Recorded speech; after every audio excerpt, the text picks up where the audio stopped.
Thunder Bay's encampment distance guidelines are settled for now.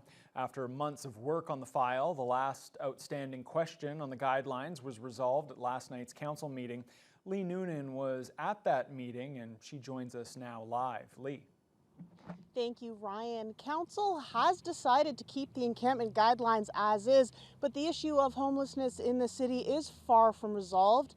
Councillors and city administration are committed to continually reviewing the guidelines and to advocating for long-term housing solutions.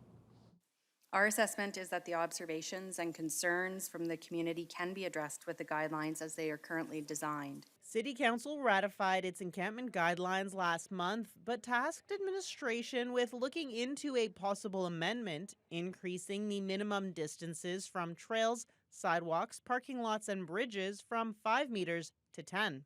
Most of council voted to accept admin's recommendations and leave the distances at 5 meters. All those in favor? Any opposed?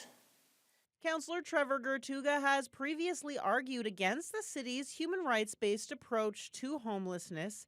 He initiated the referral back to admin, but says now he's comfortable accepting the guidelines for the time being. I have assurances from the city manager that this is something that will be up for ongoing review, and it's something I can bring up again if we find that that it's becoming an issue. So it's trying to find a resolution for everyone that's going to be beneficial, but yeah, so I won't wait too long. According to city administration, increasing the distances to 10 meters from walkways would have reduced the area that's compliant by a fair amount, pushing people out of the places they're in now. People will move into more open green spaces, which tend to be in residential areas, or people will go into more wooded, bushy areas, and that's a concern for emergency services access. And in both of those scenarios, you're pushing folks away from the supports and services that they need. Council also supported a motion put forward by Councillor Brian Hamilton, chair of the Thunder Bay DSAB, to endorse a number of policy papers advocating for more support on housing. We need help from the provincial and federal governments. I mean, housing isn't a Thunder Bay issue, it's a provincial issue.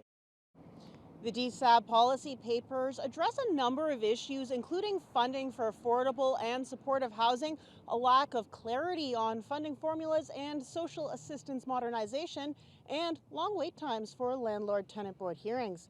I'm Lee Noonan reporting live. Back to you in the studio. Okay, thanks a lot, Lee.